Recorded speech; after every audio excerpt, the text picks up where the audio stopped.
mais essa conversação libertária e a gente vai seguir com a nossa proposta, né, de criar interlocuções a partir de uma perspectiva anarquista, que é a proposta desse espaço aqui.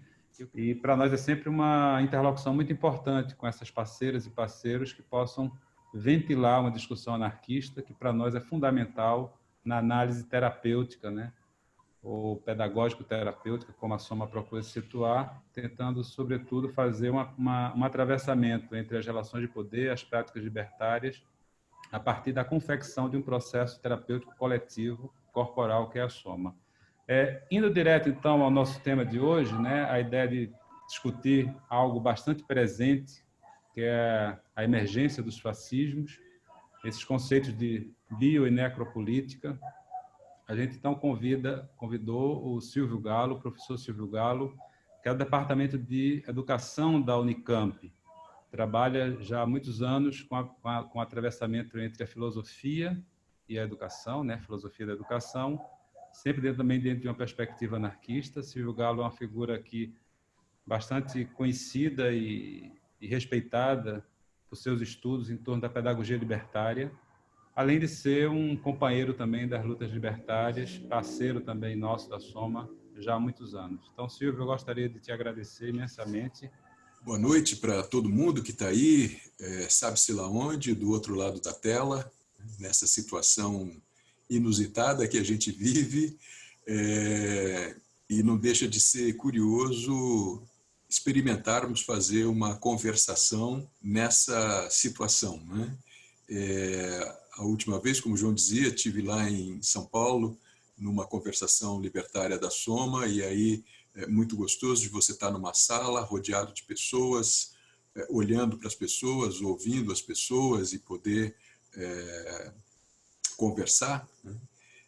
Infelizmente, não nos sendo possível, eu saúdo a iniciativa do João de fazer essas conversações libertárias online, porque é uma forma de manter os encontros, manter essas, né? E ainda que seja um pouco estranho para a gente falar com uma tela, imaginando que tem pessoas ouvindo do outro lado, mas é a condição que nos está posta, que nos é imposta, né? Então é melhor que a gente explore assim do que a gente simplesmente não faça nada, né? Então, obrigado, João, pelo convite, e cumprimentos pela iniciativa de colocar no ar essas conversações. Bom, sei que aí, pelo que eu vi aqui nas informações, tem pessoas que eu conheço, do outro lado tem pessoas que eu não conheço, então um abração para todo mundo e espero que a gente consiga bater um papo legal aí nesse tempinho que a gente tem aqui. Também, antes de entrar no tema, que para mim é muito importante participar de um espaço como esses, porque a Soma e o pensamento, o trabalho do Roberto Freire foram muito importantes na minha vida e na minha formação.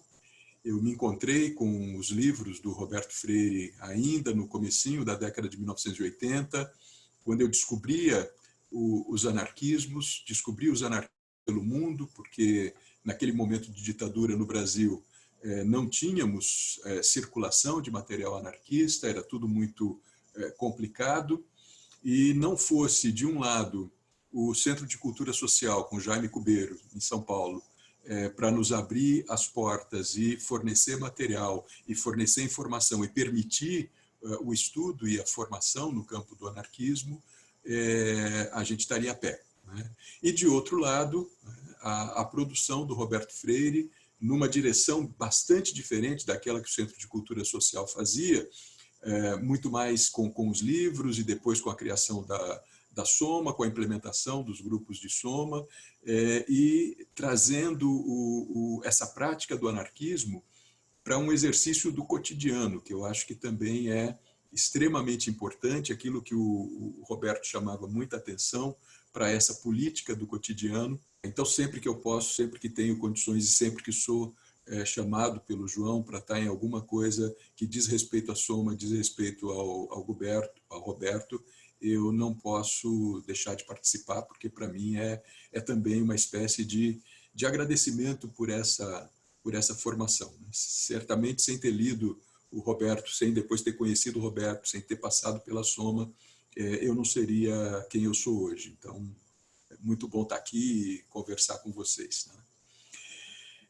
Bom, agora entrando no tema, vou começar explicando para vocês esse palavrão que eu propus aí no título, se bem que todos os palavrões agora começam a perder um pouco o sentido, né? Depois do que a gente vê o que é uma reunião ministerial nesse nosso governo, mas eu ousei propor aí a ideia de uma bionecropolítica. O João sugeriu que a gente fizesse uma abordagem em torno da biopolítica e da necropolítica das questões da pandemia relacionadas com o fascismo, naquilo que a gente vive hoje. Eu já comentei um pouquinho sobre isso num podcast produzido pelo pessoal da Biblioteca Terra Livre, e aí vou tentar dar um passo adiante hoje em relação àquilo que eu comentei lá naquele podcast, que era algo muito rápido também, né? Mas tentando dizer que a gente poderia ler a produção que se faz agora nesse tempo de pandemia no mundo e no Brasil, a gente poderia ler pela ideia de biopolítica proposta pelo Foucault, mas também pela ideia de necropolítica pelo Achille Mbembe, um filósofo camaronês contemporâneo.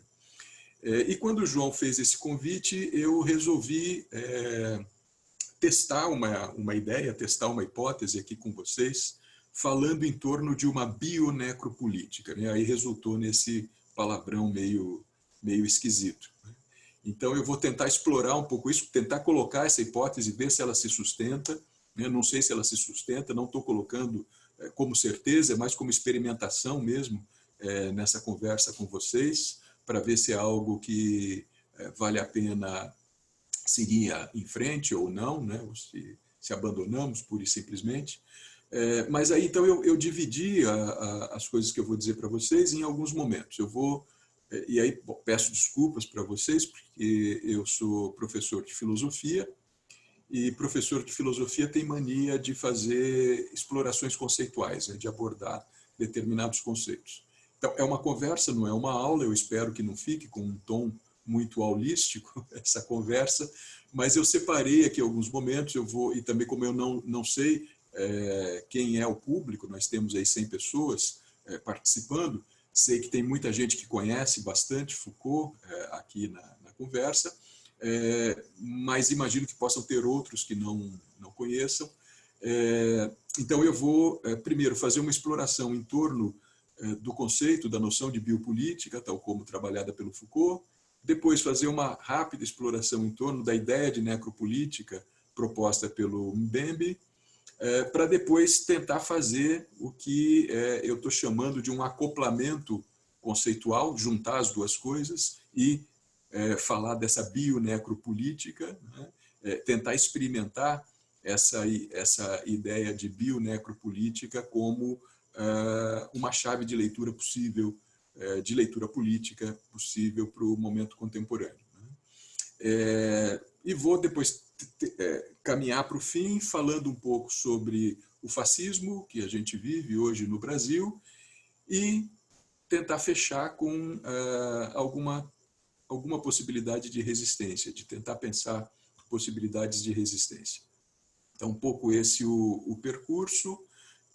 Parece muita coisa, certamente mas eu vou tentar não alongar demais, né? Mas lançar algumas coisas aqui para que a gente possa conversar em seguida. Bom, começando então por essa ideia de biopolítica. Né? A ideia de biopolítica é uma coisa que foi explorada pelo Foucault nos seus cursos no Collège de France, sobretudo. Ele chega a trabalhar isso, sobretudo no primeiro volume da História da Sexualidade, publicado em 1976. Mas é um tema que está mais desenvolvido nos cursos, no curso que ele deu em 76, no Collège de France, publicado com o título Em Defesa da Sociedade, e depois está muito centrada essa análise no curso dado em 78 pelo Foucault, Segurança, Território e População, com algum desdobramento ainda no curso seguinte, o Nascimento da Biopolítica, que acabou se tornando um curso sobre os neoliberalismos. Mas essa exploração conceitual é uma exploração que está muito mais aprofundada pelo Foucault nesse curso de 1978, e é a partir dele, então, fazendo alguns sobrevoos sobre as aulas dele em 1978, que eu vou procurar trazer alguns elementos para a gente pensar essa noção de biopolítica. E fazendo essa leitura sempre de uma perspectiva libertária, de uma perspectiva anarquista, evidentemente. Mas o primeiro elemento que eu acho importante destacar é que, para o Foucault, isso que ele chama de biopolítica é o resultado de uma tecnologia de poder, que ele chama de biopoder, e aí a gente tem que compreender que Foucault, ao estudar o fenômeno do poder, ele procurou pensar o poder como tecnologia, como técnica, como prática. Ele não estava muito preocupado com o conceito de poder ou com a substância do poder. A questão dele é como é que o poder funciona, como é que se pratica o poder, como é que o poder se desenvolve nas teias sociais. E, ao fazer isso, na análise do Foucault, de forma geral, a gente encontra 3 grandes tecnologias de poder que predominaram, segundo ele, no Estado moderno, no Estado ocidental, no Estado europeu, sobretudo, que é o foco da análise do filósofo. Ele vai dizer que a gente tem uma tecnologia de poder que ele chama de poder soberano ou de soberania, que se desenvolveu sobretudo durante o período medieval e até ali o século XVI, mais ou menos. A gente tem depois uma outra tecnologia de poder que se torna hegemônica, que é o poder disciplinar, que vai operar ao longo dos séculos XVII e XVIII, e final do século XVIII começa a emergir uma nova tecnologia de poder que vai se consolidar ao longo do século XIX e, segundo Foucault, é a tecnologia que atravessa as nossas relações ainda hoje, e essa terceira tecnologia ele chama de biopoder, ou biopolítica. O biopoder que enseja uma biopolítica. Essas 3 tecnologias de poder, elas não são contraditórias entre si, elas são muitas vezes complementares, há atravessamentos entre uma e outra, e o que, nas análises históricas feitas pelo Foucault, o que ele vai mostrar é que a gente vai tendo predomínios ou hegemonias de cada uma dessas tecnologias em determinados momentos históricos. Mas a hegemonia de uma não significa o desaparecimento de outra. A disciplina, por exemplo, substitui o poder soberano, mas ela se constrói por cima das estruturas do poder soberano. E a biopolítica também só vai poder se constituir porque a disciplina estava efetivamente implementada. E é sobre as bases da disciplina, então, que se estabelece aquilo que o Foucault vai chamar de biopoder, de biopolítica. Essas 3 tecnologias de poder correspondem, ou ensejam 3 tipos de Estado, ou 3 formas que o Estado, nos países europeus, ocidentais, assumiram ao longo desse período histórico. Então, segundo Foucault, nós tivemos um Estado soberano, um Estado que funcionava pela dimensão da soberania. Esse Estado foi paulatinamente substituído por um Estado administrativo, que funcionava segundo a tecnologia disciplinar, e esse Estado administrativo foi paulatinamente substituído por aquilo que o Foucault denomina um Estado governamentalizado, que é o Estado que funciona segundo a categoria do biopoder. Então, vejam, 3 tecnologias de poder, 3 formas do Estado moderno e 3 perspectivas sociais, porque, segundo Foucault, ao Estado soberano corresponde uma sociedade de natureza jurídica, ao Estado administrado, ao Estado administrativo, corresponde uma sociedade disciplinar, e ao Estado governamentalizado corresponde aquilo que ele chamou uma sociedade de segurança, nesse curso de 1978, que atravessa com aquilo que o Gilles Deleuze, depois, um pouquinho mais tarde, num texto de 1990, chamaria de sociedade de controle. E aí é curioso, porque tudo nos leva a crer que o Deleuze não conheceu essas explorações feitas pelo Foucault em 78, falando de uma sociedade de segurança, e certamente o Foucault, que morreu em 84, não conheceu o texto que o Deleuze publicou em 1990 sobre as sociedades de controle.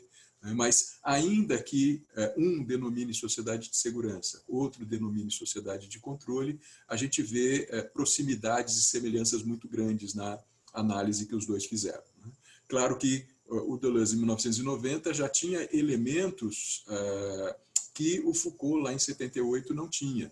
Por exemplo, todo o desenvolvimento tecnológico e etc., para os instrumentos de controle social, que em 1978 não eram tão desenvolvidos quanto em 1990 na análise do Deleuze. Mas isso só para marcar esse paralelo, que aquilo que o Foucault denomina sociedade de segurança está muito próximo daquilo que o Deleuze vai denominar depois sociedade de controle.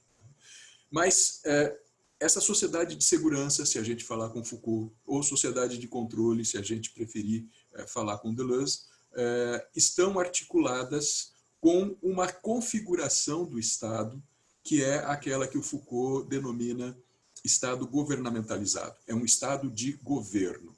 É um Estado que já não administra, é um Estado que governa. A gente pode tomar essas duas coisas até como sinônimos, às vezes tomamos, né, na linguagem comum. Mas é importante a gente ter em mente que o que Foucault denomina governo é algo muito específico. Ele chama de governo o ato de condução das condutas dos sujeitos. Então, governar, né, é uma forma de exercer o poder que não é um exercício direto do poder da forma mando-obediência. Né? Eu tenho o poder, mando, você não tem o poder, obedece. Né? Governar, segundo Foucault, é uma forma de conduzir a forma do outro se conduzir. O outro tem as suas maneiras de condução, tem as suas práticas de vida, e ser governado, então, segundo ele, é ter a sua conduta conduzida por outrem. No caso, ter a sua conduta conduzida pelo Estado. O que nós vamos ver, então, nesse Estado governamentalizado, tal como analisado pelo Foucault, é um imenso aparelho de produção de subjetividades, um imenso aparelho de produção de sujeitos, que faz com que os sujeitos atuem, ajam, tenham as suas condutas, mas tenham as suas condutas organizadas e conduzidas por esse Estado de governo, por esse Estado governamentalizado. Eu acho que para nós que lidamos com anarquismo, é muito interessante essa análise do Foucault, e o Foucault, em vários momentos, se dizia não anarquista, por entender que o anarquismo era uma crítica radical ao poder, e Foucault entendia que nós não temos como destruir o poder, por exemplo. O poder é aquilo que permeia as relações humanas de forma geral. Então, se o anarquismo se caracteriza como uma proposta de destruição do poder, uma coisa que o Roberto Freire, por exemplo, afirma num livro maravilhoso, que é Utopia e Paixão, lá do começo dos anos 90, né? O anarquismo visa a destruição do poder, né? Visa uma sociedade de liberdade, uma situação em que nós sejamos livres e, portanto, não sejamos submissos a nenhum tipo de poder. Para o Foucault, isso é absolutamente impossível, porque nenhuma sociedade pode prescindir das relações de poder. A própria liberdade, ou a própria vida em liberdade, implica para o Foucault em relações de poder. Mas me parece que são coisas que a gente pode ler de diferentes modos. Né? Então, me parece que é perfeitamente viável e perfeitamente possível uma leitura anarquista dessa leitura de Foucault. Né? Nós podemos ver como práticas anarquistas podem se contrapor a essas práticas do governo do Estado que visa conduzir as nossas condutas. Então, nós podemos nos opor à forma pela qual, ou às formas pelas quais nós somos conduzidos, e podemos produzir resistência a essas formas, nós podemos escolher não querer sermos conduzidos dessa maneira e produzir outras formas de nos conduzirmos. Então, me parece que essa teoria do Foucault é interessante e permite outras leituras dos anarquismos, inclusive. Bom, estou tentando abrir um pouco o terreno, né, dessa dimensão conceitual para a gente entender que é nesse estado governamentalizado que Foucault diz que opera o biopoder, e ele chama de biopoder justamente por entender que é um poder que se exerce sobre a vida das pessoas. E é um poder que, a diferença da disciplina, a diferença do poder disciplinar, que é um poder que age sobre os indivíduos, esse biopoder é um poder que age não sobre o corpo de cada indivíduo, mas ele age sobre o corpo de uma população. Então, é um poder que o Foucault chama de massificante, né? Coletivizante, enquanto que a disciplina é um poder individualizante, é um poder que constitui indivíduos e opera sobre os corpos dos indivíduos. O biopoder, já tendo os indivíduos instituídos pela disciplina, o biopoder agrupa os indivíduos em conjuntos populacionais e age sobre esses conjuntos populacionais. E age para garantir a segurança, nós estamos falando de sociedade de segurança, garantir a segurança e garantir a vida dos indivíduos. Então, a função do Estado que opera a visão de Foucault, a função primeira do Estado é garantir a vida dos cidadãos. É um biopoder porque é o Estado que visa garantir a vida dos cidadãos. Se a gente pensa nos Estados europeus, analisados pelo Foucault, a gente vai ver que isso está muito relacionado à constituição dos estados de bem-estar social.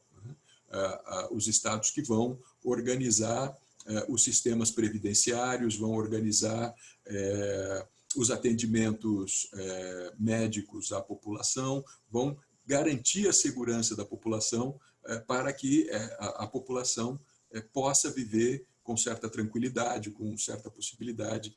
E eu acho interessante a gente atentar para essa forma de poder, porque agora, nesse cenário de pandemia em nível mundial, a gente vê os estados gritando nessa direção, né? Essa função do Estado de garantir a vida e a segurança dos cidadãos fica muito evidente num contexto de pandemia de saúde como nós estamos vivendo. Então, nós temos aí um exemplo vivo e talvez o melhor exemplo que pudéssemos ter em termos históricos do funcionamento desse Estado governamentalizado e política na análise do Foucault.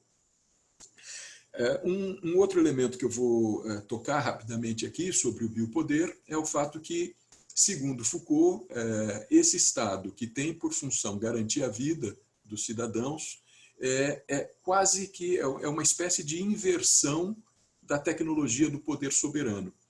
Porque no poder soberano, o poder do rei, né, naquele Estado medieval que funcionava dessa maneira, a função do rei era fazer morrer aqueles que ele queria que morressem, porque ele tinha direito sobre a vida dos súditos, e ele podia deixar viver os súditos que ele queria que vivesse. Então, Foucault analisa muito esse jogo, né? As pessoas, no Estado soberano, as pessoas vivem porque o soberano as deixa viver. E as pessoas deixam de viver quando o soberano quer interromper a vida dessas pessoas, e ele tem todo o direito político de fazer isso. Nessa guinada que a gente dá para a biopolítica, para o Estado governamentalizado, o Foucault diz que as coisas se invertem. Porque na biopolítica, a função do Estado é fazer viver e deixar morrer. Então, se a função do Estado soberano era fazer morrer, a função do Estado biopolítico é fazer viver. E é esse mesmo Estado que tem por função fazer viver, é o mesmo Estado que permite que cidadãos morram. Então, morrer é uma permissão do Estado. Eu não tenho direito de morrer. Morrer é uma permissão do Estado. Por isso que o suicídio é crime. Um crime que se comete contra si mesmo. Por quê? Porque a função de morte é uma função do Estado, não é a função do cidadão decidir pela sua própria vida. É o Estado que decide pela vida. Eu estou falando para vocês desses elementos que o Foucault trabalha em 1978, mas é importante destacar que na última aula do curso de 76, em Defesa da Sociedade, o Foucault explora uma coisa importante para esses estados governamentalizados que funcionam pela biopolítica. Porque a questão é, se a função do Estado é fazer com que os cidadãos vivam, como é que esse Estado pode exercer um direito de morte? Como é que esse Estado pode matar legalmente se a sua função primeira é fazer com que os cidadãos permaneçam vivos e em segurança? E aí o Foucault se sai com uma resposta muito interessante. Ele vai dizer que os estados biopolíticos inventam uma ferramenta que ele denomina racismo de Estado. O Estado exerce uma forma de racismo, que é uma forma de segregação, uma forma de estabelecer um corte populacional, e com esse corte o Estado é capaz de definir quem deve viver e quem deve morrer. Nessa análise, o Foucault dá dois exemplos que são, como é que a gente poderia dizer, óbvios, né? Exemplos do exercício do racismo de Estado. Ele vai dar o exemplo do Estado nazista alemão, que mata milhões de judeus, e do Estado stalinista soviético, né? Quando você tem também toda uma segregação de partes da população que é eliminada, que é justamente a população que é contrária ao regime stalinista. Então, diz o Foucault que o racismo de Estado não é nem de esquerda nem de direita, ele serve tanto à esquerda quanto à direita. Né? Tivemos regimes de direita que se valeram do racismo de Estado para eliminar partes da população e tivemos regimes de esquerda que se valeram do racismo de Estado para eliminar partes da população. Né? E aí o Estado mata legitimamente. Né? Ele estabelece um discurso, uma análise, uma avaliação, né, de alguma maneira, e ele protege a população que ele tem o interesse de proteger, da população que põe em risco essa população que o Estado quer proteger. No caso do Estado alemão, é evidente, né, a população que se quer proteger é a população que chamavam de população ariana, e os judeus eram eliminados porque os judeus traziam a impureza da raça. Então, na defesa da raça pura, você elimina aqueles que trazem a impureza em nome do bem-estar e da pureza da raça dominante, da raça ariana. No caso do stalinismo, você elimina aqueles que supostamente têm uma tendência burguesa, uma perspectiva burguesa, e que colocam em risco esse Estado que defende, supostamente, interesses do proletariado. Então, em nome da garantia de um Estado que defende o proletariado, o Estado soviético stalinista, se eliminam aqueles que são contrários a esse Estado. Bom, queria dar esses dois exemplos, que são os exemplos que o Foucault traz, né? Mas também para dizer que a gente vê esse exercício de uma biopolítica e de um racismo de Estado acontecendo contemporaneamente no mundo, no Brasil. Né? A gente sabe o tempo todo da quantidade de morte de jovens negros nas periferias brasileiras. Né? Uma das coisas que eu pensei em fazer foi levantar alguns dados estatísticos em relação a isso, mas aí desisti de fazer isso porque todo mundo sabe disso, nós sabemos disso, e a gente está, talvez, às tampas de ver estatística, né? Porque todo dia a gente vê as estatísticas de mortes pela Covid e assim por diante, e é estatística, estatística, estatística. Né? Então, eu preferi deixar um pouco de lado a estatística para a gente pensar nessas vidas e pensar, por exemplo, nessa vida que se perdeu essa semana do João Pedro no Rio de Janeiro, por ação da polícia. Então, um nome, uma pessoa, uma figura, uma criança, um adolescente, negro, pobre, de periferia, que é simplesmente eliminado pela polícia. Esse é um caso, como o de milhares de casos que acontecem o tempo todo nesse país. E a gente vê que é exatamente uma determinada população que é visada, uma determinada parcela da população que é visada. E essas mortes são realizadas, são concretizadas pela polícia, pelo braço armado do Estado. Então, é o Estado agindo legalmente na sua função, no exercício da sua função de morte.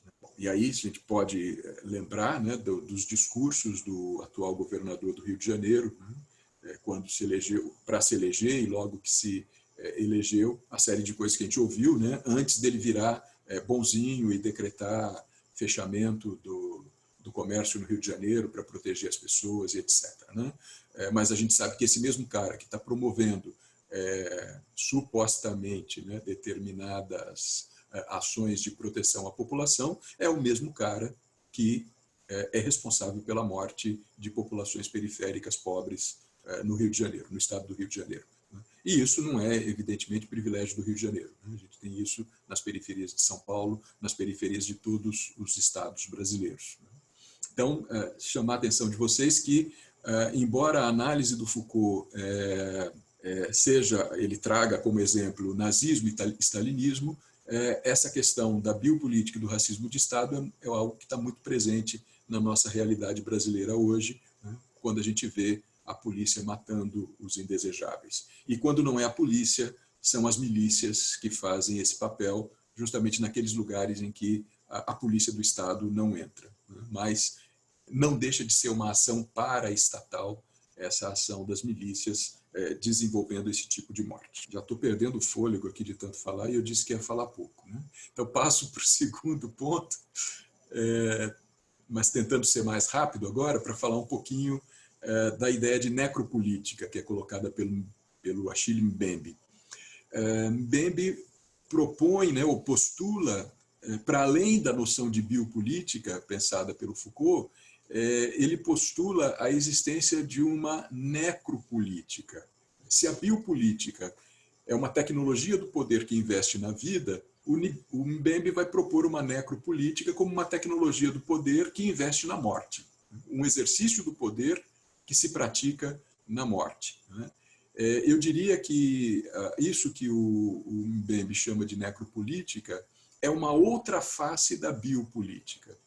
Porque o desenvolvimento da necropolítica vai se dar, segundo esse filósofo contemporâneo camaronês, vai se dar sobretudo nas plantations, no modelo das plantations, da exploração do trabalho escravo nas terras americanas. Então, na captura e escravização de sujeitos negros na África e na exploração escrava do seu trabalho em terras americanas. Ora, sabemos que quem desenvolveu isso tudo foram os próprios Estados europeus. O colonialismo europeu, o Estado moderno europeu, esse Estado ocidental estudado pelo Foucault, é o Estado que promoveu a colonização da África e países do Oriente e da América, dos continentes americanos. Não é? Então, ao mesmo tempo que esse Estado se constituía como um Estado administrativo e depois um Estado governamentalizado, né, no centro, na metrópole, em terras europeias, esse mesmo Estado estava com seus braços em terras africanas, em terras americanas, em terras orientais, produzindo uma colonização e muito dessa colonização financiada pela escravização dos povos negros e o tráfico negreiro dos povos negros pelo Oceano Atlântico e a exploração dessa mão de obra escrava aqui nas terras americanas, sobretudo. Nas terras americanas, mas nos países, então, colônia de Portugal, da Espanha, da Inglaterra, da França e assim por diante. Não é? E depois, com a independência desses países das suas antigas metrópoles, esse sistema de escravização permanece nas terras já não mais coloniais, mas o sistema de exploração, o sistema absolutamente rentável de exploração escravista da mão de obra, permanece nessas terras ainda por um tempo, até se lograr a sua extinção, pelo menos enquanto sistema econômico de exploração. Então, Mbembe vai dizer que esse sistema de exploração da mão de obra escrava, da mão de obra negra na modernidade ocidental, ele deve ser compreendido como uma necropolítica, porque a forma de governo dos cidadãos nas terras colonizadas era uma forma necropolítica. Então, ainda que nas terras europeias se comece a desenvolver uma biopolítica, nas terras colonizadas o que se desenvolve é uma necropolítica. É nesse sentido que eu chamei aqui a necropolítica de uma outra face da biopolítica, como se fosse um complemento da biopolítica. Agora, o próprio Foucault já fala dessa função de morte do Estado através do racismo de Estado. Mas esse termo necropolítica parece ser mais forte, né? Parece ser uma maneira que o próprio Estado não ousa utilizar no seu território, mas ele usa nos outros territórios, em territórios exteriores ao território do próprio Estado. Né? Daí a gente poder compreender a necropolítica como um sistema diferente do sistema biopolítico, mas complementar ao sistema biopolítico. O Mbembe vai dizer ainda no seu ensaio sobre a necropolítica que a gente pode identificar um funcionamento necropolítico hoje, por exemplo, nas terras palestinas, visto que a gente tem ali na Palestina um projeto neocolonial contemporâneo, né, e ele mostra que é por esse regime de morte que se articula essa dinâmica de uma vida cotidiana que está totalmente militarizada. Bom, da mesma forma como eu fiz antes, me parece que essas ideias que o Mbembe coloca sobre a necropolítica, a gente também pode identificá-las no Brasil, das guerras, dos confrontos entre milícias, dos confrontos de milícias com o Estado, das guerras de gangue. A gente tem uma série de elementos que a gente consegue identificar aqui também na realidade cotidiana brasileira, que a gente poderia ler através dessa chave da necropolítica. E aí, a partir dessas duas dimensões, então, que eu acho que a gente poderia aprofundar muito mais, mas eu não quero me estender tanto em torno disso, né? É a partir dessas duas dimensões que eu queria propor para vocês, em termos hipotéticos, né, essa possibilidade de uma chave de leitura que acoplasse essas duas dimensões. Então, a possibilidade de falarmos de uma bionecropolítica. Se a gente estuda essa forma um tanto quanto pura, através da qual Foucault vê a governamentalização dos Estados europeus em torno de uma biopolítica, e dessa forma pura e crua que o Mbembe estuda a necropolítica como o funcionamento dos Estados coloniais, né, em terras americanas através da escravização dos negros, a gente poderia juntar as duas coisas, fazer uma mestiçagem dos dois conceitos, pensando uma bionecropolítica, uma política que só pode operar ao mesmo tempo pela afirmação da vida e pela afirmação da morte. Afirmação da vida de uns pela afirmação da morte de outros. Então, a morte de uns implica na vida de outros. A vida de uns implica na morte de outros. Então, me parece que talvez a gente consiga pensar essa dupla estruturação em termos políticos contemporâneos. E me parece que aquilo que a gente vive aqui no Brasil, em termos da pandemia e das estratégias de combate político à pandemia, nos dão elementos para pensar isso. Então, é isso que eu queria explorar um pouquinho de forma rápida, ou pelo menos lançar algumas ideias para a gente conversar em seguida. Porque o que a gente vê desde janeiro, né, quando as notícias começam a circular sobre a emergência do vírus na China, como é que a China tenta conter a expansão do vírus, a gente vai ver ali as tecnologias que o Foucault chamou de biopolíticas em funcionamento. Então, o Estado, que tem que garantir a segurança dos seus cidadãos, que tem que garantir a segurança dos indivíduos, você tem uma ameaça potencial para o conjunto da população, então o Estado se arvora ou se coloca, né, no direito, na posição de tomar medidas de exceção, né, para conter a disseminação do vírus. Então, por exemplo, fecha lá a região de Wuhan, não permite o livre trânsito de pessoas, começa a examinar as pessoas, a internar as pessoas contaminadas, a tratar e etc. Tudo isso com um discurso de proteção, de segurança, de saúde da população. Então, o Estado assume a possibilidade de passar por cima de liberdades individuais para garantir a vida e a segurança dos cidadãos. Isso que a gente vê na China se alastra pelo mundo em pouco tempo. Vivemos mais do que nunca um mundo globalizado e a globalização do vírus, evidentemente, era algo que estava posto desde o início. E a gente vai vendo os outros países, primeiros países europeus, e com diferenças, né, do tratamento dessa questão, mas eu acho que, de modo geral, a gente vê os países operando, né, nessa chave do que o Foucault chamou de biopoder, de biopolítica, afirmando a vida. Aqui no Brasil e em alguns outros países com regimes autoritários, a gente tem visto uma outra coisa.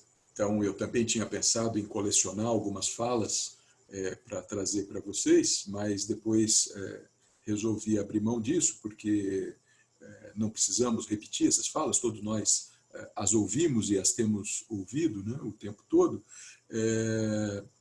Mas o que a gente vê no Brasil é uma afirmação descarada de que muitos devem morrer para que outros sobrevivam.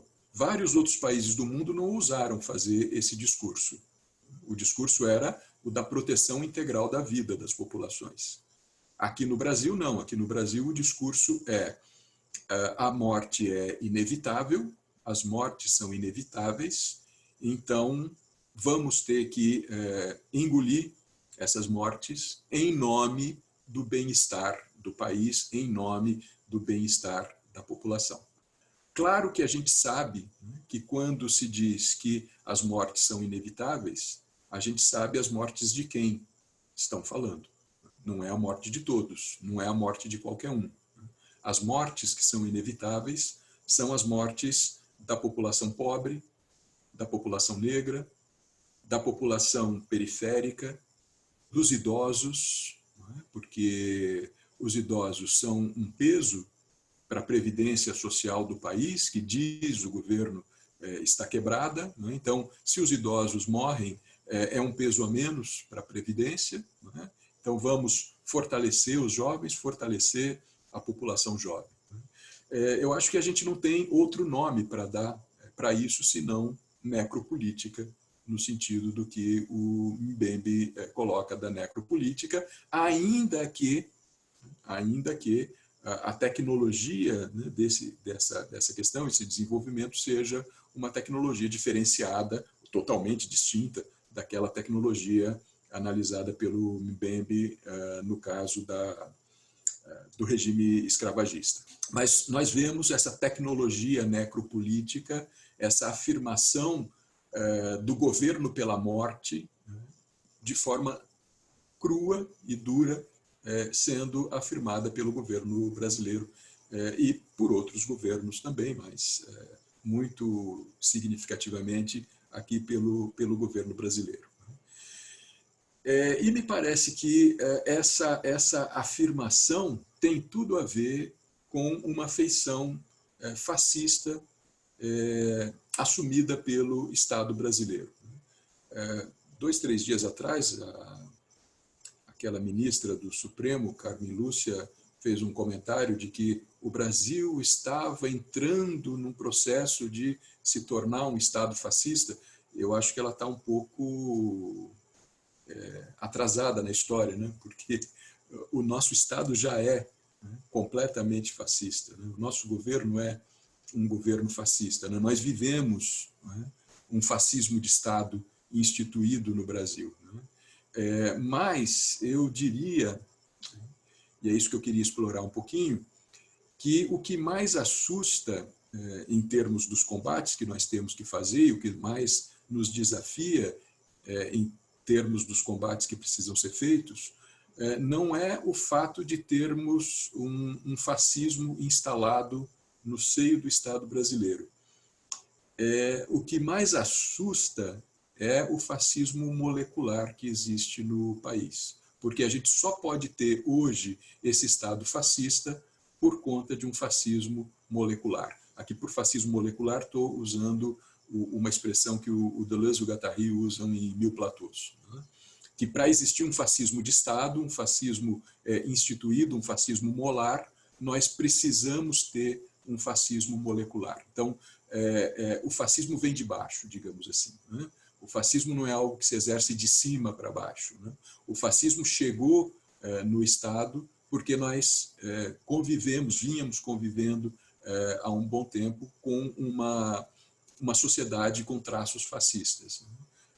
Evidentemente, a sociedade é uma multiplicidade, e entre esses traços fascistas nós temos outros traços que não são fascistas e temos traços libertários também, né? Mas nessa composição de forças, né, esses traços fascistas chegaram a ganhar uma hegemonia política e chegaram a tomar conta do Estado brasileiro, provocando uma reação de perplexidade, né, e de inatividade, né?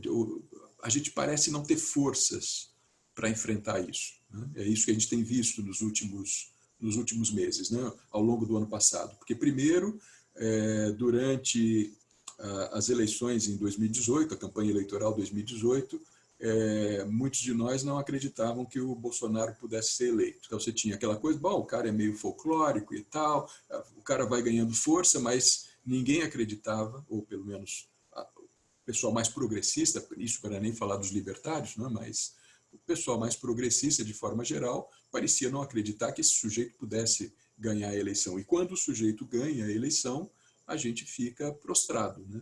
Bom, e agora? Fazer o quê? Não conseguimos impedir. Achou-se que seria possível impedir, não se conseguiu impedir. O que se faz frente a essa circunstância? E o que a gente foi vendo foi o embotamento da sociedade brasileira ao longo de 2018, né? Culminando com essas situações que a gente tem visto agora, de você ter atividades de mobilizações contra as instituições democráticas e o próprio Estado, que se diz um Estado democrático de direito, não tendo capacidade de impedir esse tipo de situação. Como é que você pode admitir que pessoas desfilem pela capital federal pedindo intervenção militar num governo que já é totalmente militarizado, né? Pedindo uma intervenção militar com a permanência do presidente, né?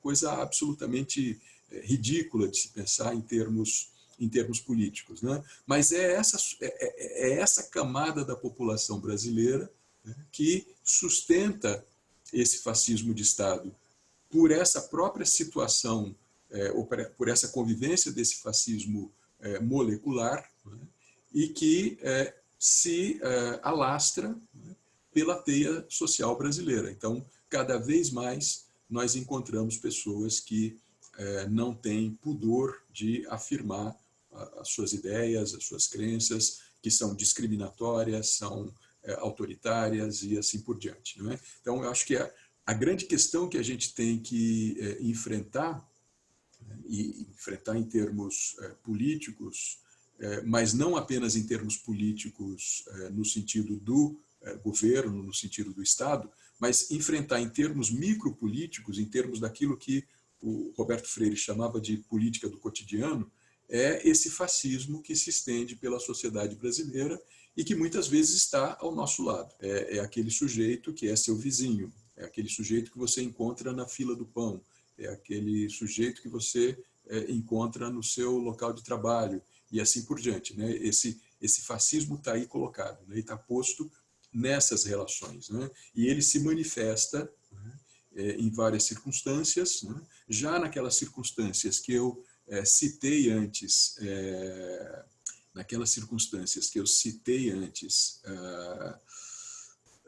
para falar da biopolítica e da necropolítica, dos extermínios que a gente vê nas periferias brasileiras, mas também na violência cotidiana que aumenta terrivelmente entre nós, né? Então, temos tido casos crescentes de feminicídio no país, de violência contra a mulher, temos tido casos crescentes de violência contra pessoas LGBT no país, né? Temos vivido situações de absoluta intolerância, né? Que denota justamente essa perspectiva fascista, porque o que o Deleuze e o Guattari nos mostram na sua análise é que a força do fascismo e a força desse fascismo molecular está justamente no seu mecanismo. O fascismo opera pelo mecanismo do desejo. E aí está a sua força, aí reside a sua força. E o mecanismo do fascismo, segundo Deleuze e Guattari, é fazer com que o desejo deseje a sua própria repressão. Fazer com que o desejo deseje a repressão, né? Por mais paradoxal que isso possa parecer, né? Porque se a gente toma a força do desejo como uma força antirrepressiva, o fascismo consiste justamente em fazer com que se deseje a repressão do desejo. E aí, esse sujeito que reprime o desejo em si tem que reprimir o desejo no outro. Então, ele não pode se relacionar com uma mulher que tem que se liberta, que tem um perfil libertário, que tenta se constituir de outra maneira. Qual que é a relação que ele vai fazer? Se ele não consegue conter esse desejo, ele mata. Ele não consegue se relacionar com um homossexual, uma pessoa homossexual, com uma pessoa transexual e assim por diante, e não consegue fazer com que esse desejo seja contido, o que ele faz? Ele mata, ele elimina esse desejo que não pode ser contido. Então, me parece que o grande problema a ser enfrentado por nós é esse fascismo molecular que cresceu significativamente na sociedade brasileira. Eu nem diria que ele cresceu, ele mostrou a cara, ele ousou mostrar a cara, porque ele estava aí, ele sempre esteve aí. Isso não é coisa que se cria da noite para o dia, mas ele estava talvez reprimido por determinados contextos sociais, por determinadas forças sociais, né? E nesse ajuntamento de forças que culmina com a eleição desse governo, os caras se sentiram legitimados e na condição de exercer o autoritarismo da forma que acham que devam exercer o autoritarismo, né? Então, me parece que, para nós libertários, o trabalho hoje consiste muito mais em enfrentar esse fascismo molecular, do que o fascismo de Estado. O fascismo de Estado, hoje instalado no Estado brasileiro, nada mais é do que decorrência desse fascismo molecular. E é esse fascismo molecular que a gente tem que atacar, que a gente tem que resistir, que a gente tem que brigar. Para fechar, né, eu disse que ia fechar tentando pensar algumas forças de resistência. Eu vou comentar brevemente, eu lançar algumas coisas para a gente conversar, né, em torno disso. Então, me parece que a possibilidade da gente resistir a esse fascismo molecular brasileiro é investindo em liberdade e alegria. Aí eu lembro de uma frase do Roberto Freire, do Fausto Brito, em Utopia e Paixão, quando eles escrevem: ser livre é ser revolucionário e alegre. Não basta ser revolucionário, é preciso ser alegre. A revolução se faz com alegria. E por que a revolução se faz com alegria? Porque o fascismo não suporta a alegria, o fascismo não suporta a festa, o fascismo opera pelo medo, pela dor, pelo terror e pela morte. A forma de se opor ao fascismo, portanto, a esse fascismo molecular, é celebrar a vida, celebrar a alegria, celebrar o amor.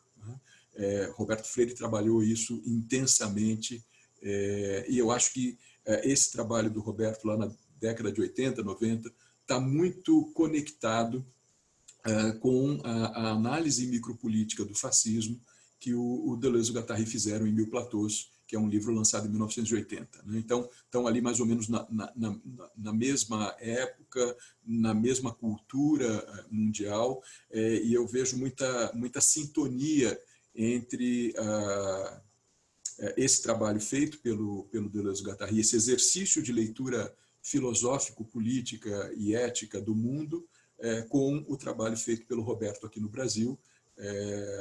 O Deleuze e o Guattari não conheciam o Roberto, imagino, e acho que o Roberto também não conhecia a obra do Deleuze e do Guattari, pelo menos nunca vi nos textos do Roberto citações ao Deleuze e ao Guattari. Mas eu vejo uma sintonia muito grande nesse pensamento e nessa atividade que eles desenvolveram. Então, eu queria terminar aqui lançando duas coisas mais para a gente conversar, chamando atenção para duas falas do Roberto Freire em Utopia e Paixão. Uma fala é a seguinte, né? Quando ele e o Fausto Brito, bom, lembrar, nesse livro Utopia e Paixão, foi publicado em 1984, ele está esgotado, né? Acho, depois o João pode nos confirmar isso, mas eu acho que está esgotado, faz muito tempo que eu não o vejo por aí, é uma pena. Mas é um livro escrito entre 1980 e 81, quando Roberto Freire teve um problema ocular e ficou cego, né, durante um período, e aí junto com Fausto Brito, ele no hospital, conversando, gravaram as conversas e foi composto esse livro que seria publicado em 84. Né?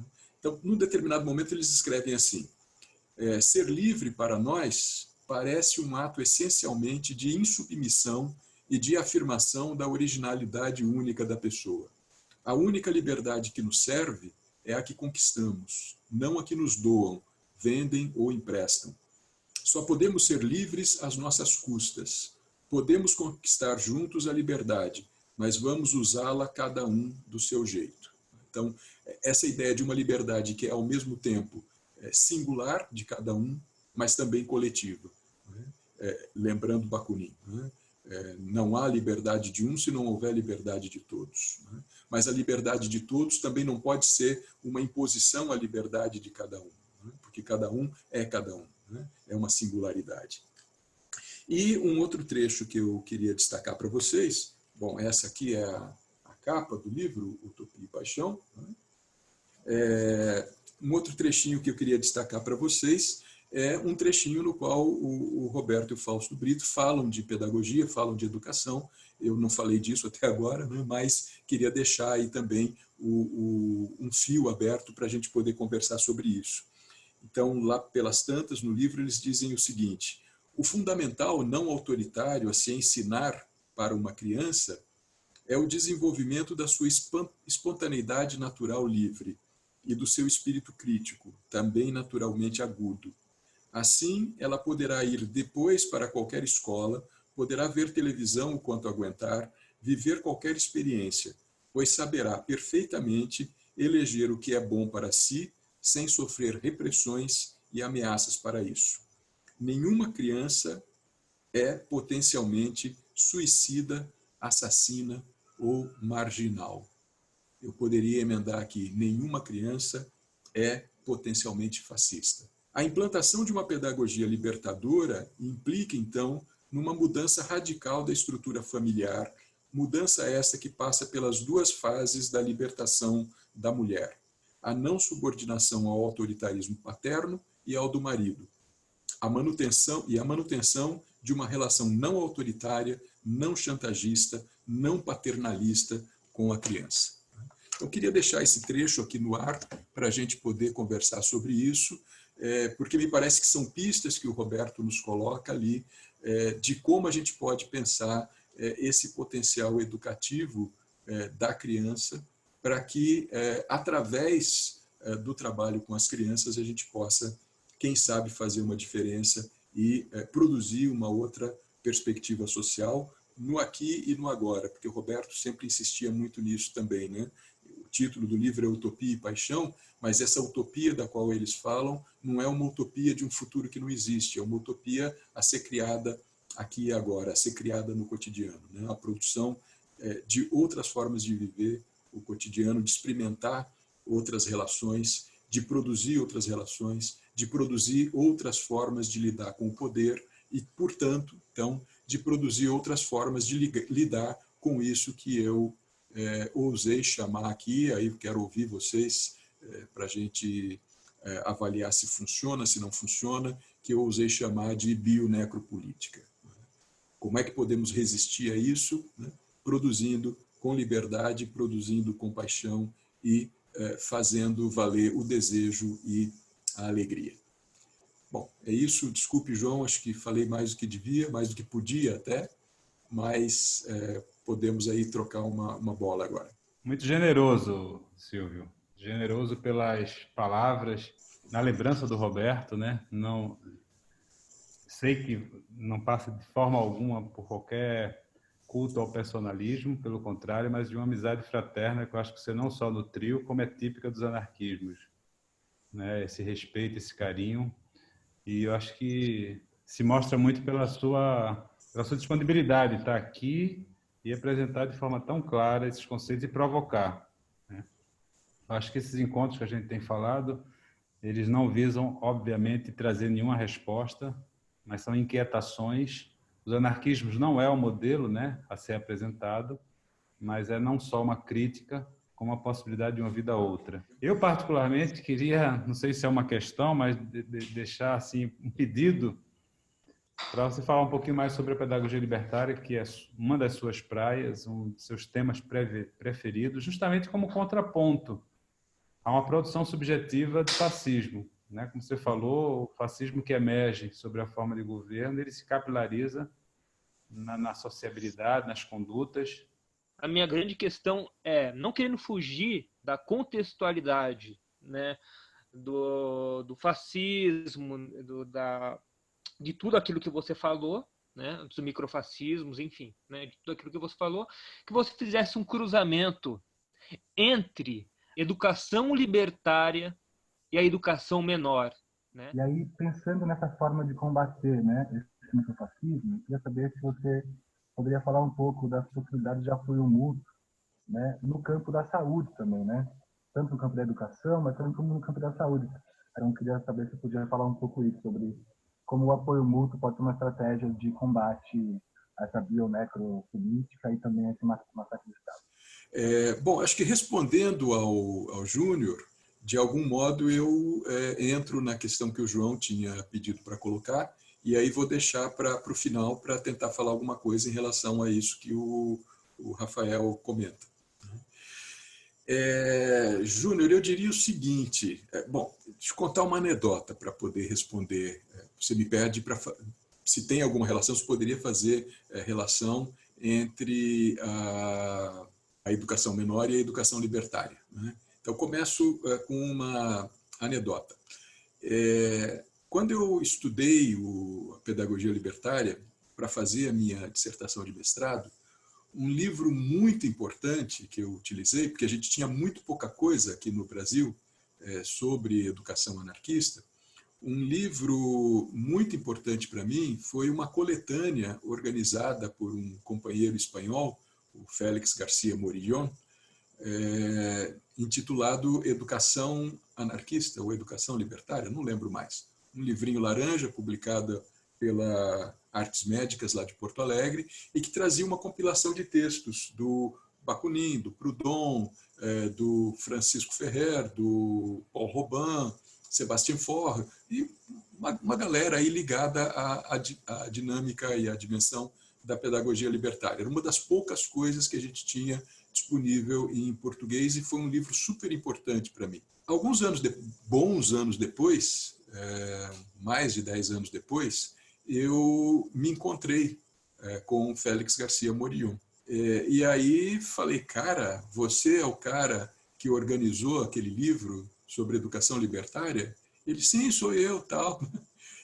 A gente estava num evento sobre ensino de filosofia e o Félix falando sobre filosofia para crianças. E aí ele diz, não, sou eu. Ele não sabia que o livro dele tinha sido traduzido aqui no Brasil, tinha sido uma edição pirata do mal, né? A gente tem um monte de pirata do bem, mas tem uns piratas do mal, né? Que são editoras que ganham dinheiro com essas coisas, roubando do cara, né? Porque pegaram o livro da Espanha, traduziram aqui, sequer disseram para o autor que tinha sido traduzido, né?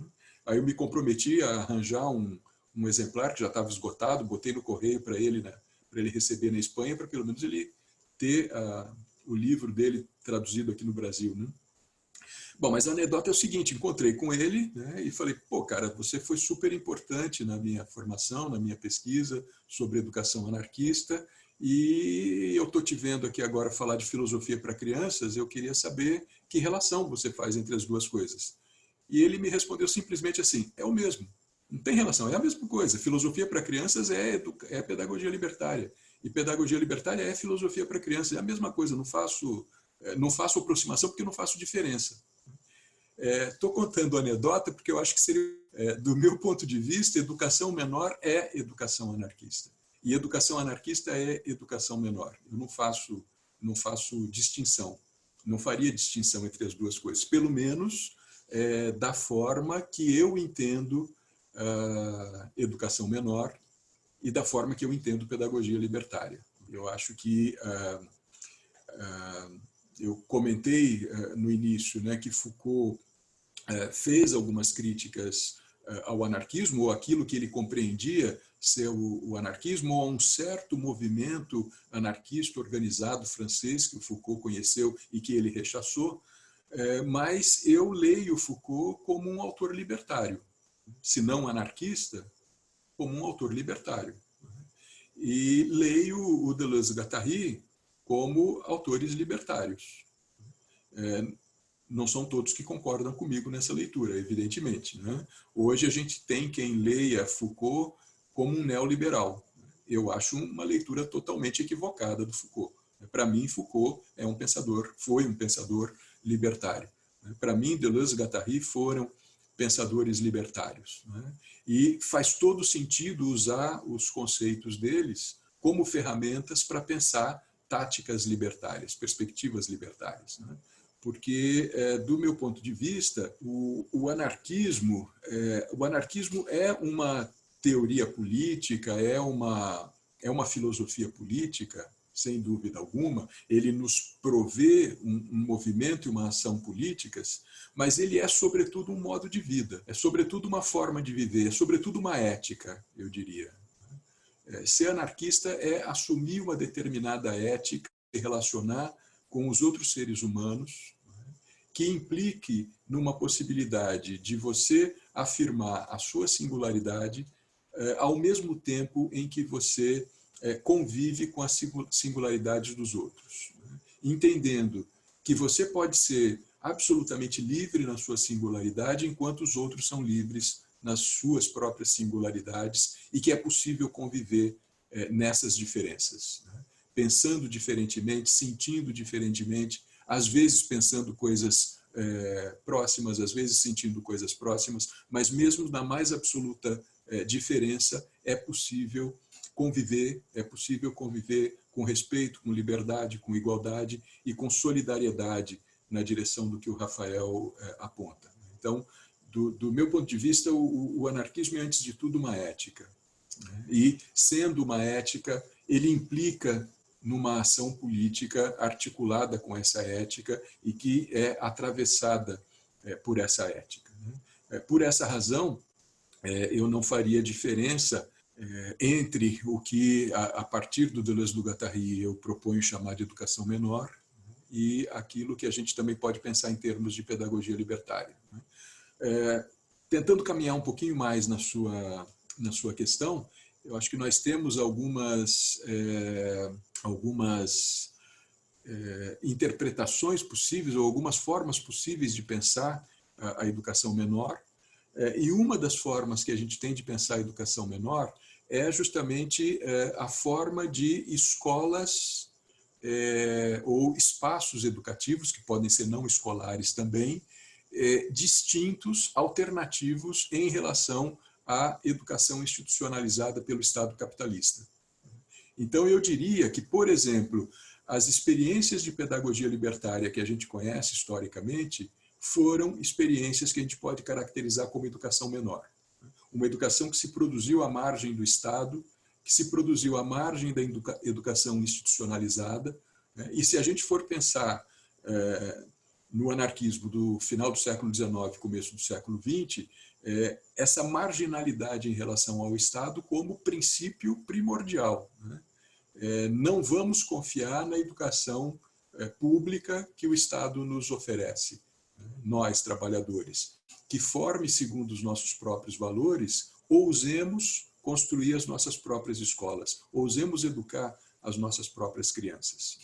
Justamente por entender que uma educação oferecida pelo Estado levaria a esse estado de coisas que a gente está criticando. Uma educação feita pelos homens de Estado levaria a esse estado de coisas que nós estamos criticando. Então, se nós, pensando aqui junto com os companheiros lá do final do século XIX, começo do século XX, se nós, trabalhadores, queremos uma educação para os nossos filhos diferente disso que está aí, se nós queremos uma sociabilidade diferente dessa que está aí, ousemos construir as nossas próprias escolas e educar as nossas crianças. Isso é o que eu chamaria de educação menor.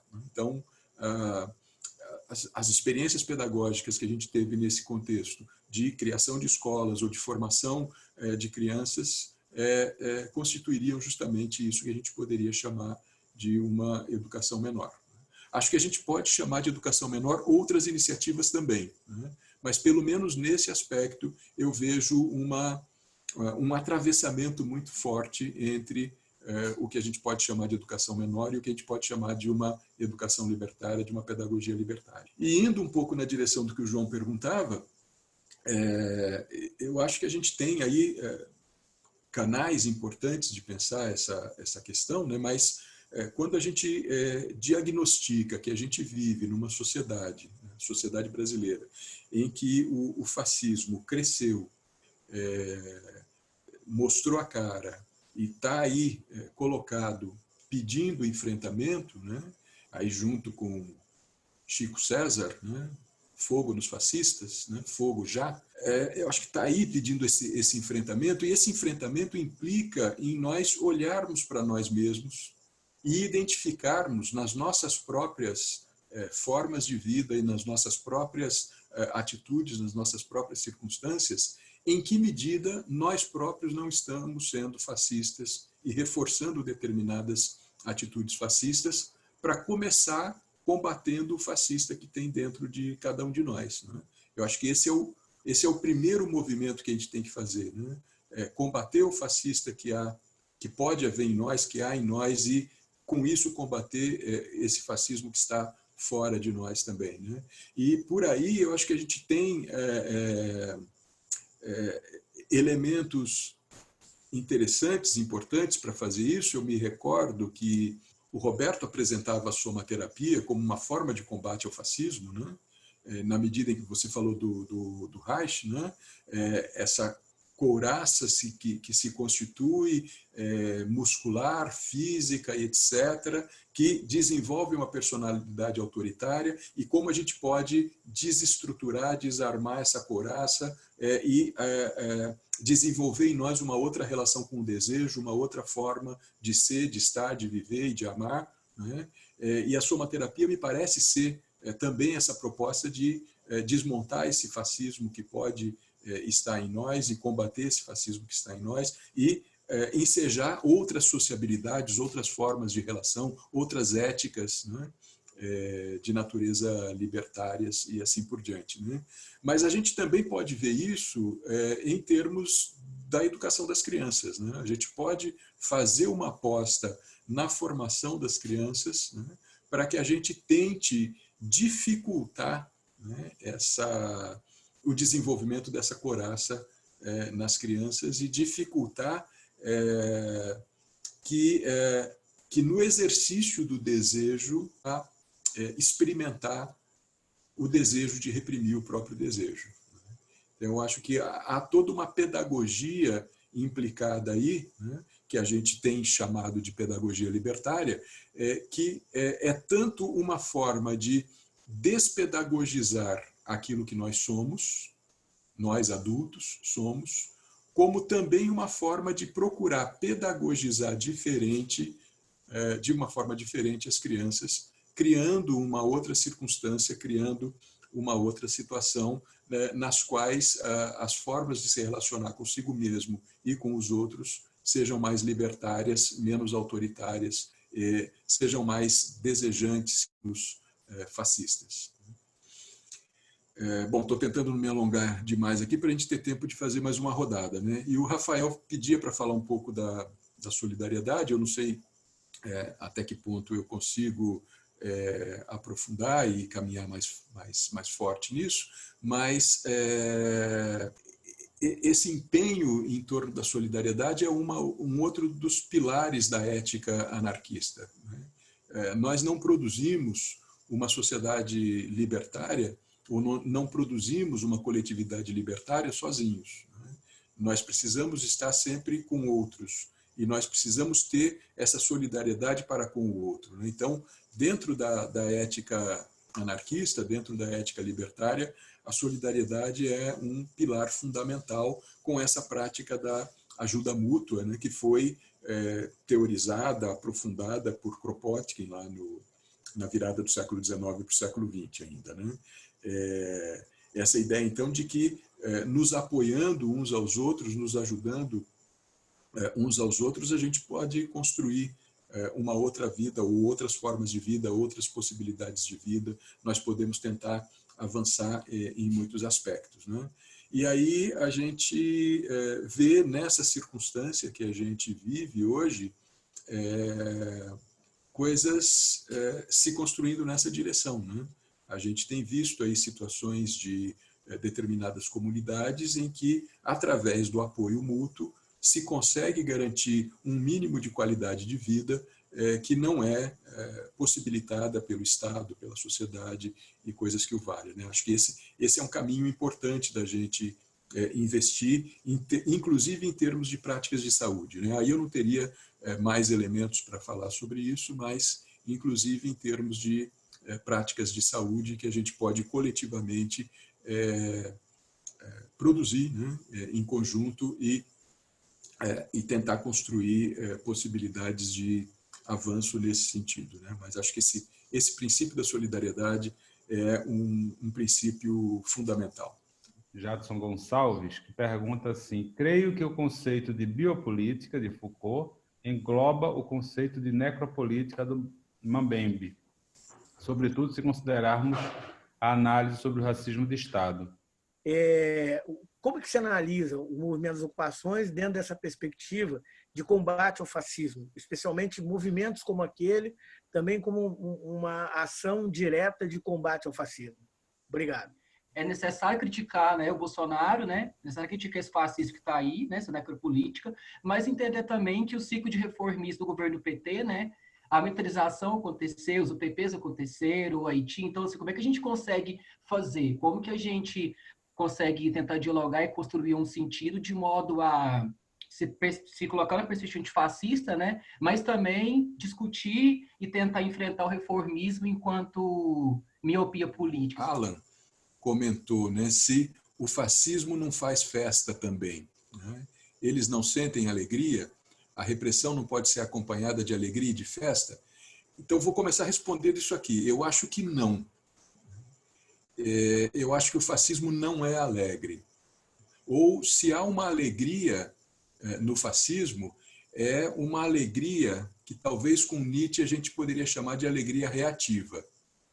O cara o fascista alegre não é alegre pela expressão do seu desejo.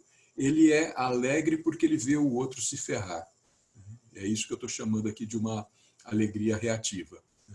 Então, eu acho que o fascista não é alegre, o fascismo não contempla a alegria, porque o fascismo, se a gente trabalha com esse mecanismo que o Deleuze e o Guattari colocaram, do fascismo, como fazer o desejo desejar a própria repressão, toda a força libidinal do desejo passa a ser uma força de repressão e não uma força de liberação. E a alegria é essa força de liberação. Se a gente for lembrar do Spinoza também, a alegria é essa força do bom encontro.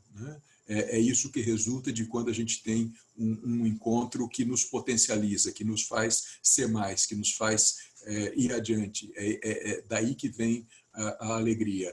A alegria é o resultado dessa manifestação do desejo. E eu acho que o fascista não consegue viver essa manifestação do desejo, porque todo o seu desejo está canalizado para a repressão.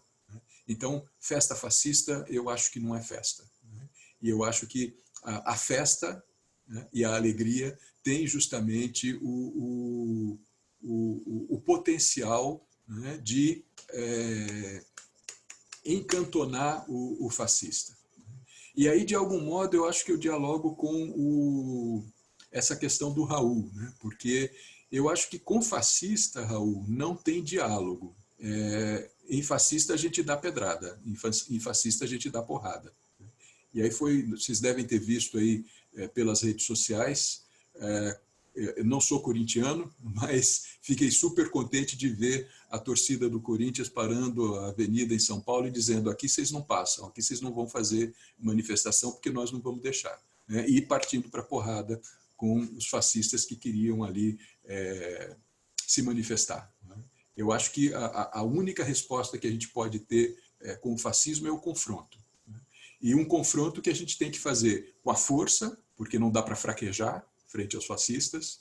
É um confronto de força, mas é um confronto de alegria também. A gente tem que botar a alegria nesse combate, a alegria e o desejo nesse combate contra o fascismo. Então, eu não acho que é momento no Brasil da gente buscar diálogo. Essa polarização, eu acho que ela é super bem-vinda. E eu acho que a gente tem que investir numa polarização cada vez maior. Eu acho que a gente não tem que dialogar.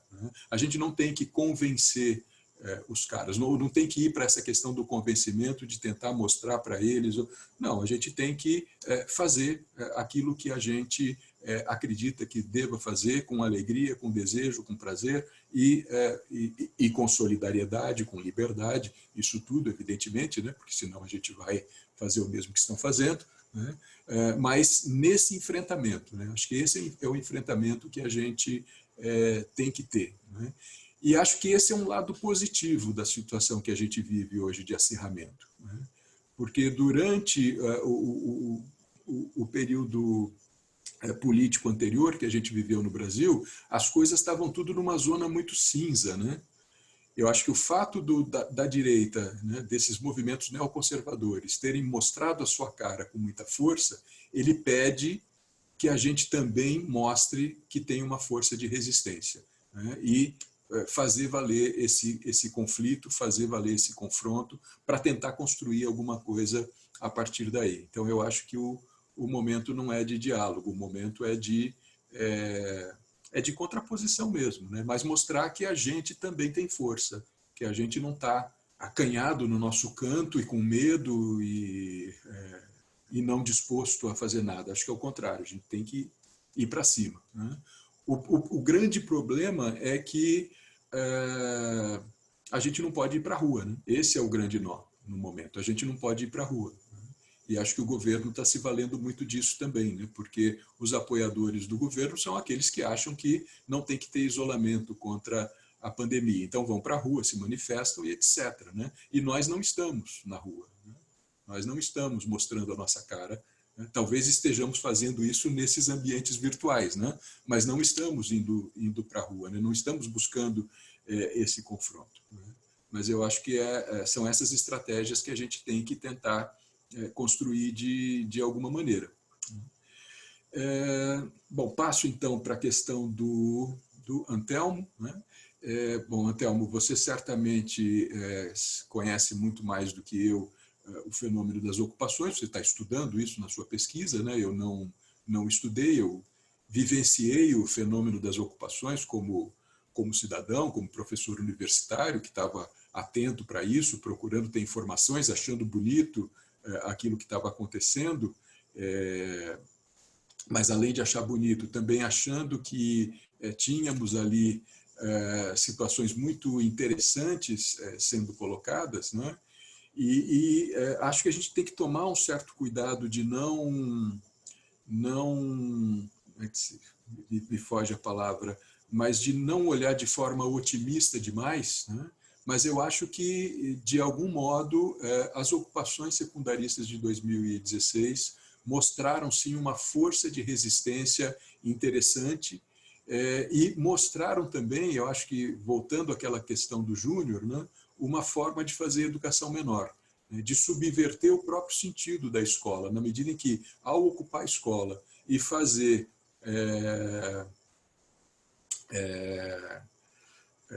de outras formas, né, ressignificar totalmente aquela escola, produzir uma outra escola dentro daquela escola, que é a escola pública, estatal e etc., né, se inventou ali estratégias super interessantes e eu, sinceramente, penso que o pessoal que se envolveu diretamente nas ocupações teve um aproveitamento pedagógico educativo com esse movimento muito maior do que eles tiveram ao longo de todo o ensino médio, de toda a sua formação escolar, né? Eu penso que a gente teve ali uma força formativa muito grande, muito, muito interessante, né? Mas, assim, ao mesmo tempo que eu vejo esse potencial, essa força, essa coisa do produzir, do sentido de reassumir o sentido público da escola, né? Uma escola pública que é pública, não é do Estado, é pública, é nossa, é da população, né? Os estudantes se sentiram donos da escola, né? Coisa que um sentimento que em geral a gente não tem com a escola pública brasileira, né? A gente pensa que a escola pública é a escola do Estado, né? E não a nossa escola, né? Esses estudantes assumiram, essa é a minha escola, né? Eu não quero que feche porque é minha escola, né? Aqui no movimento em São Paulo, né? E depois no movimento que se alastrou pelo Brasil, né? É o nosso espaço. A gente vai cuidar desse espaço, a gente vai consertar o que está quebrado nesse espaço, a gente vai produzir aulas nesse espaço para aprender o que a gente quer aprender, né? Infelizmente, esse tipo de situação, esse tipo de atividade é sempre localizado, é sempre circunscrito, né? Pela própria mecânica, dinâmica do movimento, ele não tem como se tornar um movimento hegemônico, né? Mas me parece que são movimentos muito interessantes que mostram que a escola, que a educação pode ser outra coisa, né? Que a escola e a educação podem ser feitos de outra maneira, né? E aí queria conhecer depois o resultado da sua pesquisa. Acho que é bem bacana. E te desejo sucesso aí na redação e, se puder conhecer depois o resultado, ficaria feliz com isso. Que era a questão do Jadson, né? Da necropolítica e a biopolítica. Eu discordo da afirmação do Jadson. Eu acho que na análise do Foucault, esse direito de morte do Estado, né, é produzido por aquilo que o Foucault chamou de racismo de Estado. Agora, quando o Mbembe propõe uma necropolítica, é porque ele entende que a dimensão do racismo de Estado, tal como analisado pelo Foucault, não era suficiente para dar a dimensão daquilo que ele estava chamando de necropolítica. Então, acho que o Mbembe traz como um elemento novo. O que eu acho que a gente não pode colocar biopolítica de um lado, necropolítica de outro, né? A gente não pode deixar de levar em consideração, porque o próprio Mbembe aponta para isso, né? A necropolítica é uma espécie de outro lado da biopolítica, como eu tentei argumentar rapidamente, né? Mas eu acho que ainda, hoje, nesse momento, é ainda mais do que isso, né? É esse acoplamento que eu tentei argumentar um pouquinho aqui com vocês, né? De uma bionecropolítica, né? Uma afirmação que é, ao mesmo tempo, outros, né? Mas que a simples afirmação da vida de uns não está contemplada na afirmação da morte de outros e vice-versa. Essa coisa meio paradoxal de que alguns têm que morrer para que outros possam viver. Eu acho que é nesse sentido que a gente poderia entender aí esse acoplamento bio-necropolítico. Mas acho que tudo isso, claro, precisa de aprofundamento, precisa de mais conversa, mais desenvolvimento. Eu acho que é isso aí. Eu gostaria de saber se os anarquistas, quando se abstêm do voto, eles não corroboram de forma omissa com o fascismo molecular, que acaba por eleger um Estado fascista? Eu acho que não, porque, veja bem, a luta anarquista pelo não voto é uma luta contra um sistema democrático que se diz democrático representativo. E que, na medida em que ele é estritamente representativo, coisa aconteça. Então, o que eu acho que a gente tem que lutar é muito mais contra um modelo falso de democracia que diz que votos brancos, votos nulos e abstenções são inválidos na contagem. Porque se a gente olhar para as últimas eleições e somar o número de abstenções com o número de votos nulos, a gente vai ter um número extremamente expressivo de pessoas que, de algum modo, estavam manifestando o seu desagrado com esse tipo de jogo democrático e que estavam dizendo que não se sentiam representadas em nenhuma das figuras que estavam se dispondo a ser governantes. Então, eu acho que o movimento pelo voto nulo é um movimento que coloca em questão o próprio sistema democrático burguês representativo. Agora, eu também gostaria de dizer aqui publicamente para vocês que eu sou um defensor do voto nulo, eu costumo votar nulo, mas em determinados momentos eu não voto nulo. Até contra companheiros anarquistas que acham que essa é uma posição equivocada. Mas há momentos em que eu não voto nulo, há momentos em que me parece que as forças que estão em contraposição, nós podemos ter um tipo de governo que é muito menos complicado para se lutar contra do que esse governo que a gente tem hoje, por exemplo.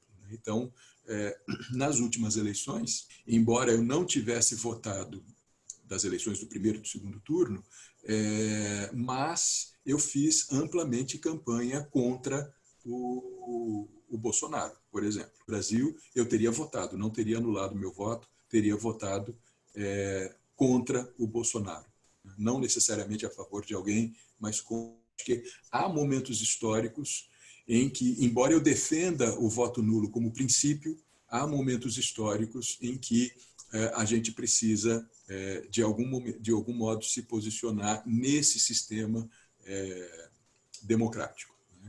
Mas eu acho que a gente sempre tem que estar discutindo essa questão e não acho que o voto nulo, de forma geral, seja uma forma de você abrir espaço para esse tipo de coisa que a gente tem aí. Não sei, acho que aqui na ânsia de não deixar de responder a sua pergunta, mas também de fazer isso rápido, talvez eu tenha me embananado um pouco aqui na resposta, mas espero que tenha ficado razoavelmente claro o que eu quis dizer. Eu queria agradecer, Silvio, imensamente a tua generosidade, uma exposição extremamente clara, desde o passeio ali pelos conceitos Foucaultianos, do Mbembe, a essas contribuições também sobre a análise do fascismo no presente, pedagogia libertária. E é isso. Muito obrigado a todas e a todos. Saúde e anarquia e vida longa, Silvio. Muito obrigado. A vocês todos. Valeu, gente.